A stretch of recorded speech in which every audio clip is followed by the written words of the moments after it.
They thought the rage was gone forever. It wasn't.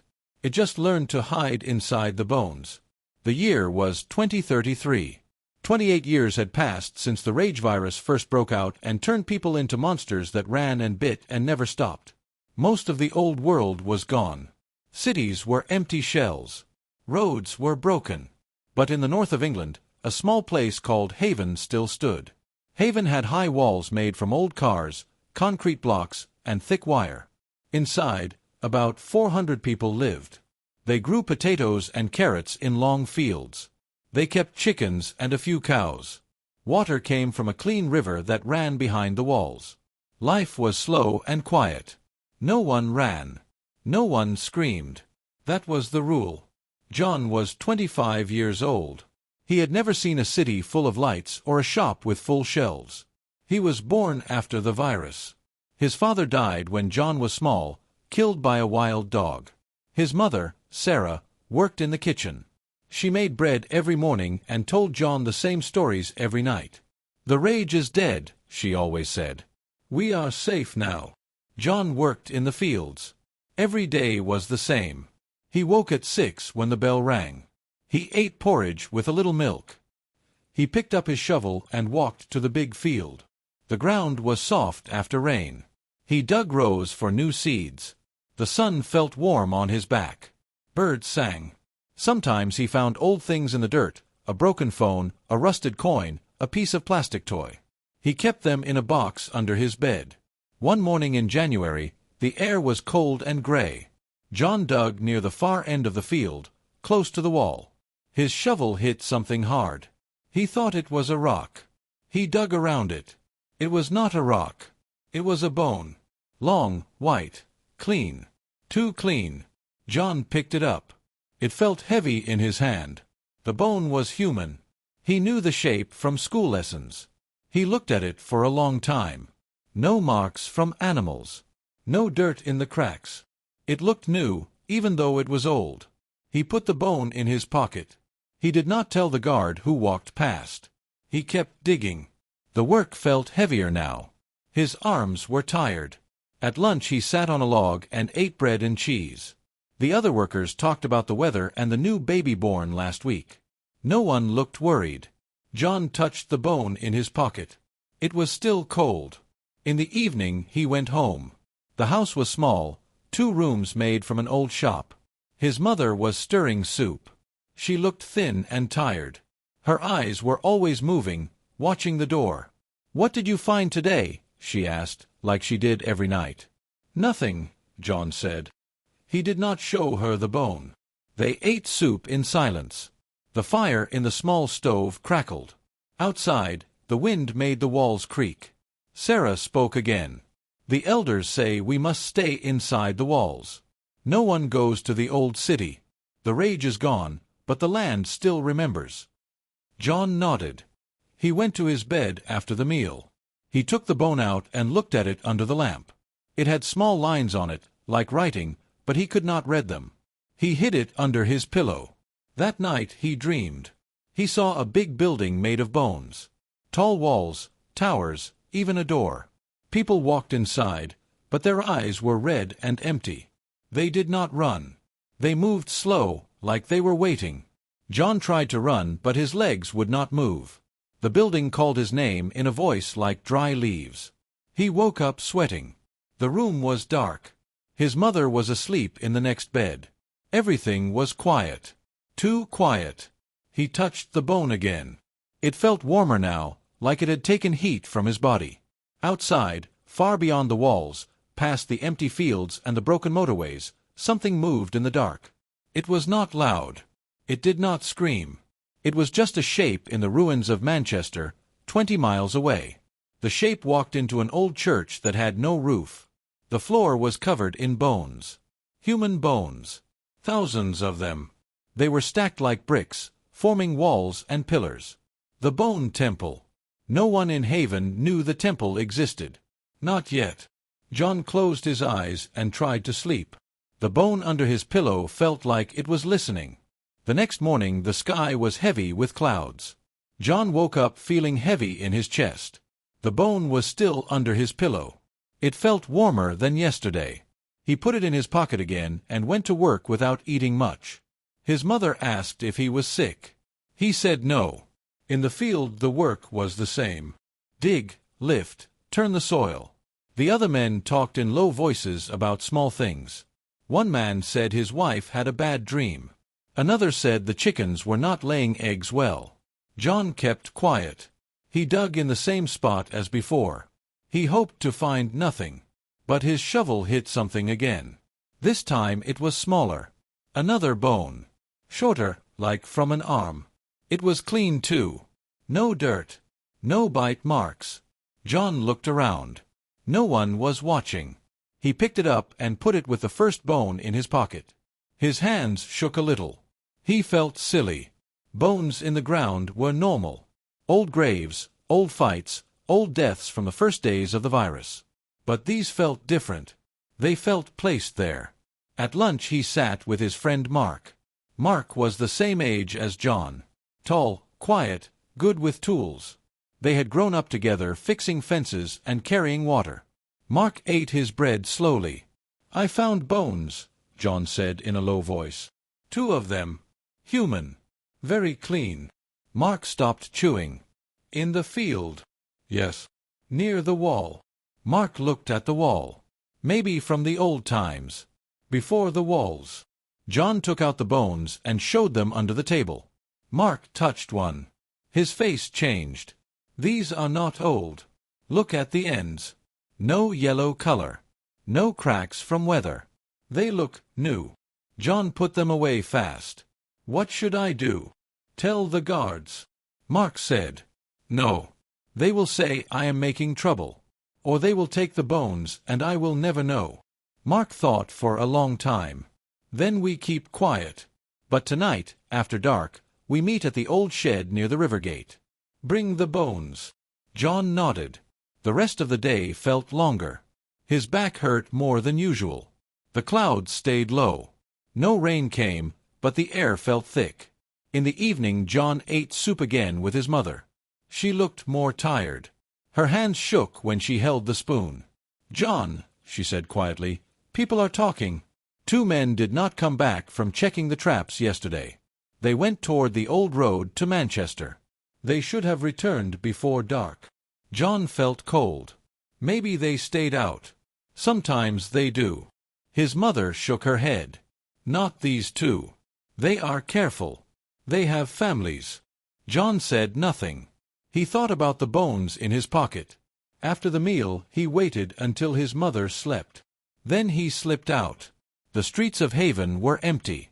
Only a few lamps burned. The guards walked on the wall with their old guns. John moved in the shadows to the old shed. It was a small building made from metal sheets. Mark was already there, sitting on a box. John showed the bones again. Mark had brought a small light. They looked closely. "See the joint," Mark said. "It is smooth, like it was cut clean. Not broken by animals." John swallowed. "What does that mean?" "I don't know. But I heard something today. A trader came from the south. He said in the ruins there is a place where bones are moving." He laughed when he said it. But his eyes were scared. John felt his heart beat faster. "Moving. Like someone is building with them." They sat in silence. The river outside made soft sounds. Then they heard footsteps. Slow footsteps. Not running. Just walking. They hid behind the boxes. A man walked past the shed. It was one of the guards, but he moved strange. His shoulders were bent. He did not look left or right. He walked toward the river gate and stopped. He stood there for a long time, looking out into the dark. Then he turned and walked back. His face looked empty in the weak light. Mark whispered after the guard was gone. He looked like he was listening to something. John touched the bones. They were warm again. The 2 friends made a plan. Tomorrow they would go out. Not far. Just to the first broken houses outside the wall. They would look for signs. They would take knives and a small bag of food. No one would know. They would be back before night. John went home. He hid the bones under his bed this time. He tried to sleep. The dream came again. The bone temple was taller now. The bones glowed white. Inside, people stood still. Their mouths moved, but no sound came. One face looked like his mother. She reached out her hand.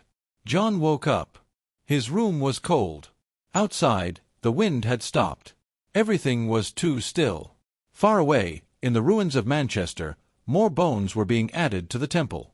Not by hands. By something that had waited 28 years. The rage had changed. It no longer made people run and scream. It made them quiet. It made them build. It made them bring more bones. In Haven, no one knew. Life went on slow and dull. The bell would ring at 6 again. The fields would wait. The walls would stand. But the bones in John's room were listening. And they were getting warmer. The morning after the meeting in the shed, the bell rang at 6 like always. John got up slow. His legs felt heavy. He ate a small bowl of cold porridge. His mother did not speak much. She only said the 2 men were still missing. The elders were worried, but they said it was probably a broken leg or lost way. John said nothing about his plan. He met Mark at the back gate after the morning work started. They told the guard they were going to check the small rabbit traps near the old houses. The guard was tired. He just opened the small door in the big wall and let them out. "Be back before the sun is low," he said. His voice sounded flat. Outside the wall the world felt bigger and emptier. The ground was covered with long grass and broken stones. Old cars sat rusting with plants growing through them. The 2 friends walked careful. They carried knives in their belts and a small bag with bread and water. No guns. Guns were only for the wall guards. They walked for 1 hour. The old houses started. Roofs had fallen in. Windows were broken. Doors hung open. Everything was quiet. No birds sang here. Even the wind felt weak. John pointed to a small house with a red door that was half open. "Let's look inside." They went in. The floor was covered with dust. Old papers and broken plates lay around. In the corner they saw a pile of clothes. Mark picked up a jacket. It was torn at the arms. Dark stains on it. Old blood, maybe. Then John saw it on the wall. A small mark. Not paint. It looked like a bone had been pressed into the soft wall and left a shape. A long thin line with a joint. He touched it. The mark was fresh. The plaster was still a little soft. "Mark, look," he whispered. Mark came close. His face went pale. Someone put a bone here. To mark the house. They looked around more. Under a fallen table they found another bone. This one was a leg bone. Clean and white. Same as the ones John found in the field. They put it in the bag. They left the house and walked further. The road went toward Manchester. They did not plan to go that far. But the air felt pulling them. After another 30 minutes they reached a small hill. From the top they could see far. What they saw made them stop. In the distance, many miles away, something rose above the ruined buildings. It looked like a tower made of white sticks. Tall, thin, with smaller parts around it like arms. It shimmered a little in the weak sun. Not metal. Not stone. It looked like bones stacked together. A temple of bones. John felt his mouth go dry. "Is that real?" Mark stared. "It must be. The trader was right. Someone is building it." They stood for a long time. The temple was too far to reach in one day. They knew they had to go back. But something felt wrong in their legs. Like the ground wanted them to walk toward it. Then they heard a sound. Not loud. Just a soft scrape. Like bones rubbing together. It came from behind a broken wall near the hill. They hid and looked. A person walked out. It was a woman. She wore old clothes, torn and dirty. She moved slow, not running. Her head was down. In her hands she carried something long and white. A bone. She walked to a small pile of stones and put the bone on top. Then she turned and walked back the way she came. Her face looked empty. Eyes open but not seeing. John and Mark did not move until she was gone. Their hearts beat hard. That was no rage monster, Mark said. Rage people run and scream. This one was quiet, like she was asleep but walking. John nodded. The rage changed. It is making people build that thing. They turned and walked back to Haven fast. The sun was getting lower. Their legs hurt. The bag with the new bone felt heavy. When they reached the wall, the guard looked at them strange. "You were gone long," he said. "We found nothing," Mark lied. Inside, the wall life was still dull. People cooked dinner. Children played with sticks. Chickens walked around. But John and Mark felt different. They knew something big was out there. Something dangerous and quiet. That night John put all 3 bones under his bed. They felt warm, almost hot. He dreamed again. This time he was inside the bone temple. The walls were made of skulls and legs and arms. They fit together perfect, like a puzzle. In the middle stood a tall man with gray hair. His eyes were red but calm. He looked at John and said one word, "Join." John woke up shaking. His mother was standing by his bed. "You were talking in sleep," she said. "You said 'bone' many times." John did not tell her the truth. He said it was just a bad dream. Outside, in the dark, more quiet people walked toward the temple. They carried bones from the missing men. The temple grew a little taller. The rage did not roar anymore. It whispered. It waited. It built. Haven slept. The walls stood. The fields waited for morning work. Everything felt normal and slow and safe. But it was not. The days after the trip outside the wall passed slow and heavy. John went to the fields every morning. He dug the same rows. He ate the same porridge and bread. His mother made soup with fewer vegetables now because the missing men had not brought back any rabbits. People in Haven started to talk in quiet voices at mealtimes. They said the traps were empty. They said the river water tasted a little strange. But no one shouted. No one ran. Life stayed dull. John and Mark met every evening in the old shed. They did not go outside the wall again. It was too risky. Instead, they looked at the 3 bones they had collected. The bones were always warm now.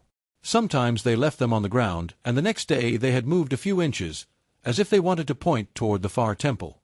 One evening an old man came to the shed. His name was Thomas. He was over 70 years old. His hair was white and thin. He walked with a stick. Everyone in Haven knew Thomas. He had been a soldier in the first days of the rage virus 28 years ago. He rarely spoke. He just sat near the wall and watched the sky. Thomas pushed open the shed door without asking. He looked at the 2 young men and at the bones on the box between them. "I know what you found," he said in a low, cracked voice. "I have seen this before." John and Mark froze. Thomas sat down slowly on an old chair. His hands shook, but his eyes were clear. "Back in 2005, when the virus started, I was in Manchester. The rage made people run and bite. We thought it was only that. But some of us noticed something else. The dead bodies did not stay dead the normal way. Their bones stayed too clean, too strong. The virus went into the bones and waited. It learned. It changed." Thomas touched one of the bones with his stick. The bone rolled a little toward him, as if it liked the touch. "I saw the first bone temple in the old cathedral in Manchester. Just a small pile then. A few skulls. We burned it. We thought we killed it. But the rage hid. For 28 years it waited inside the bones of the dead and the quiet ones who did not die fully. Now it is building again. Bigger. This time it does not want to make people run. It wants to make them build. It wants a temple so tall it can call more bones from all over the land." John asked, "How do we stop it?" Thomas laughed once, a dry sound. "We cannot stop it easy. The temple pulls people. It makes them quiet and slow. They walk there at night. They bring bones. If the temple gets too tall, the rage will wake up strong again. Not just running. It will be worse. It will be inside everyone who touched a bone." Mark looked scared. "What about the guards? The elders?" Thomas shook his head. The elders do not believe old stories. They think the walls are enough. But the walls will not stop Bones. Bones are already inside. Your bones. My bones. The bones under the fields. He stood up slow. I will help you. Tomorrow night we go out. Not far. We go to the old school building near the hill. I know a way to burn bones so the temple cannot use them. But we must be careful. The quiet people are watching now. Thomas left the shed. John and Mark sat without speaking for a long time. The bones on the box felt hotter. The next day was the same dull work. John dug. He ate. He helped fix a broken fence. His mother looked thinner. She said she had not slept well. She kept hearing scratching under the floor. John checked under the bed. The bones were still there, but one had turned to point at the wall. That night, after dark, the three of them met at the river gate. Thomas had a small bag with old bottles of oil and matches. They slipped out when the guard was looking the other way. The walk was long and tiring. No one talked much. The grass was wet. Their shoes made soft sounds. They reached the old school building. The roof was gone. Desks and chairs lay broken on the floor. Thomas found a clear space and made a small fire with dry wood. He put the three bones in the middle. Burn them clean, he said. The fire must be hot. They poured the oil. The fire caught fast. The bones cracked and turned black. A bad smell came up, like old meat and metal. For a moment the fire burned green. Then it went normal again. Thomas looked happy. That is one less for the temple. But then they heard the sound. Soft footsteps. Many of them. From the dark came 5 people. Men and women from Haven. Their faces were empty. They walked slow toward the fire. One of them was the guard who had let John and Mark out the other day. He carried a long bone in his hands. Thomas stood up fast. Run! But it was too late to run far. The quiet people did not chase. They just walked closer. Their eyes looked at the fire. One woman reached out and put her bone into the flames. The fire burned brighter. The quiet people stood around the fire in a circle. They did not speak. They only watched. John, Mark, and Thomas backed away slow. They left the school and walked back to Haven in the dark. Their legs felt heavy. Behind them the fire burned higher. The quiet people stayed there, adding more bones. When they reached the wall, Thomas said, "The temple is calling stronger now. More people will go. We must tell the elders tomorrow. But they may not listen." John went home. His mother was awake. She looked at him with strange eyes. "Where were you?" she asked. "Checking traps," he lied. She nodded slow. Then she said, "I found something under the floor today." She held up a small white bone. John felt cold all over. The night stayed quiet. No screams. No running. Just the slow, dull feeling that Haven was changing from the inside. Far away the bone temple grew a little taller in the dark. Ralph, the old man who had once fought the rage and now served it in silence, stood inside the Temple of Bones. He watched the fire in the school with red but calm eyes. He smiled once. The rage had waited 28 years. It was patient. It was building. The morning after the fire in the old school, the bell rang at 6 as always. John woke up tired.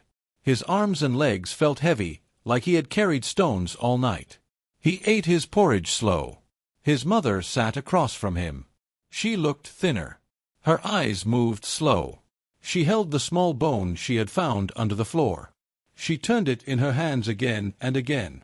"I think it is pretty," she said in a flat voice. "White and clean." John took the bone from her gently and put it in his pocket with the others. "I will throw it away later," he said. She only nodded. No argument. No worry. In the fields the work felt harder. The soil was the same, but John's shovel felt heavier. The other workers moved slower than usual. One man stopped digging and stared at the wall for a long time. No one asked him why. John met Mark near the water barrel at lunch. Mark's face was pale. "Thomas is gone," he whispered. "His house is empty." The door was open. No sign of fight. Just gone. John felt a cold knot in his stomach. The temple called him. They ate their bread in silence. The sky was gray again. No rain, just heavy air. After lunch they went back to digging. John found one more bone in the soil. He did not show it to anyone. He put it with the others. That evening the elders called a meeting in the big hall. It was an old church building inside the walls. About 200 people came. They sat on wooden benches. The head elder, a man named Robert, stood at the front. 2 more men did not return from the traps today, Robert said. His voice was tired. We must be careful. No one leaves the walls after dark. We will send a group of guards tomorrow to look for the missing. People nodded. No one shouted questions. No one looked angry. The meeting ended quick. Everyone went home to eat soup and sleep. John and Mark did not go home right away. They went to the shed again. The bones in John's pocket were hot now. They felt like small fires against his leg. We have to go to the temple, Mark said. If we wait, more people will go quiet. Like your mother. Like the guards. John knew he was right. But the idea made his chest tight. It is far. 2 days' walk maybe. We have no food for that. They made a small plan. They would take bread, dried meat, water skins, and knives. They would leave before first light. They would not tell anyone. Thomas had left one thing behind, an old map in his house. Mark had taken it. The map showed the old roads to Manchester. A red line marked the place where the cathedral once stood.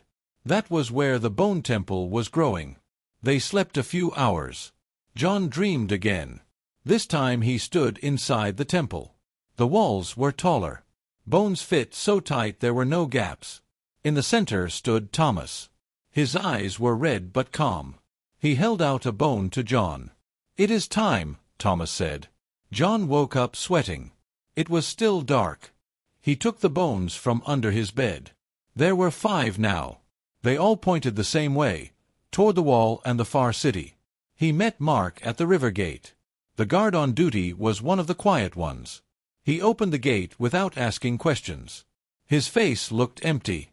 He just stared at the dark. John and Mark stepped outside. The night air was cold. They walked fast at first, then slower as the ground became rough. They followed the old road. Broken cars and fallen trees blocked the way sometimes. They climbed over them. Their legs hurt. Their backs hurt. But they kept going. By midday they reached the hill where they had seen the temple before. It was much taller now. The white structure rose above the ruined buildings like a giant skeleton hand reaching for the sky. Towers of bones.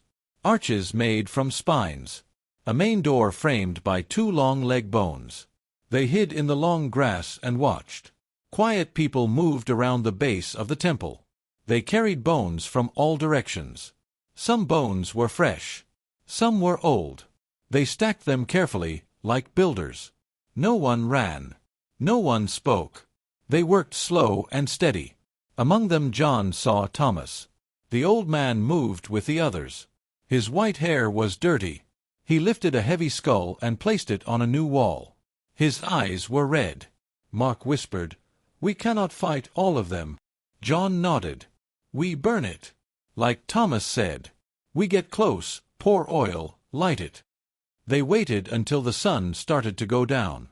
The quiet people did not sleep. They kept working. But some sat down in circles around small fires made from old wood. John and Mark moved closer, crawling through the grass and broken walls. They reached the edge of the temple. The smell was strong, dry bone and something sweet and rotten. The bones in John's pocket burned hot against his skin. He took them out. They moved in his hands, trying to join the temple. Mark took out the oil bottles they had brought. They poured the oil on the lowest wall of bones. The liquid ran into the cracks. John struck a match. The fire caught fast. Flames jumped up the white bones. Black smoke rose. The quiet people turned their heads. They did not scream. They just walked toward the fire, slow and steady. Some tried to put it out with their hands. Their skin burned, but they did not stop. Thomas walked straight to John. "You should have joined," he said in a calm voice. "It is peaceful here." John stepped back. The fire grew bigger.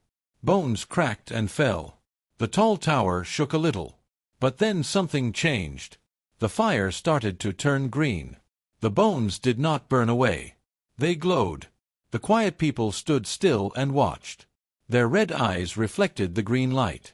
Mark grabbed John's arm. "It is not working. The rage is too strong now." The ground under their feet felt warm. More bones began to rise from the dirt around the temple, floating slow into the air and joining the walls. The temple was healing itself. John felt a pull in his chest. His legs wanted to walk forward. His hands wanted to pick up bones and stack them. Mark shouted, "Run!" They ran. Behind them the quiet people followed, slow but sure. No running. Just walking. The temple grew taller even as parts burned. Ralph, the tall man with gray hair, stood at the top of the highest tower. He watched them leave. He did not chase. He only smiled once. John and Mark ran until their lungs hurt. They did not stop until they were far from the temple. The night was full dark. They hid in an old house and tried to sleep. But the pull was still there. The bones they had left behind called to them in their dreams. Back in Haven, more people were finding bones under floors and in fields. More people were becoming quiet. The walls felt smaller. The rage had waited 28 years. It was patient. It was building. And now it knew their names. The walk back to Haven took 2 full days. John and Mark moved slow. Their feet hurt. Their bags were almost empty. They ate the last dry bread on the second morning. The sky stayed gray. The road felt longer than before. Every step pulled at them, like invisible hands from the temple were trying to turn them around. They spoke little. When they did, the words were dull. "My mother had more bones under the floor," John said once. Mark only nodded. "Mine too." They saw a few quiet people on the way. The quiet ones walked past without looking. They carried bones toward the temple. One was a woman from Haven who used to cook in the big kitchen. She held a child's leg bone like it was a flower. John and Mark reached the wall in the late afternoon. The gate was open. No guard stood there. Inside, the streets were quiet in a new way. Fewer people moved. The ones who did move walked slow, heads down. Some carried small white things in their hands.